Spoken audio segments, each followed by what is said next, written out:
আমরা সেই জয় শিব বলে ধ্বনি তুলব, সেই শিক্ষাগুলোকে খুশি করব।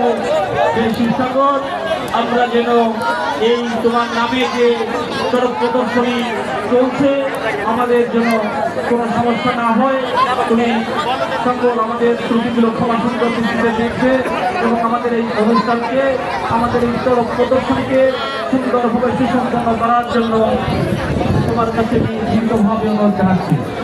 প্রতিদিন আপনারা টেনশন করবেন না, কারণ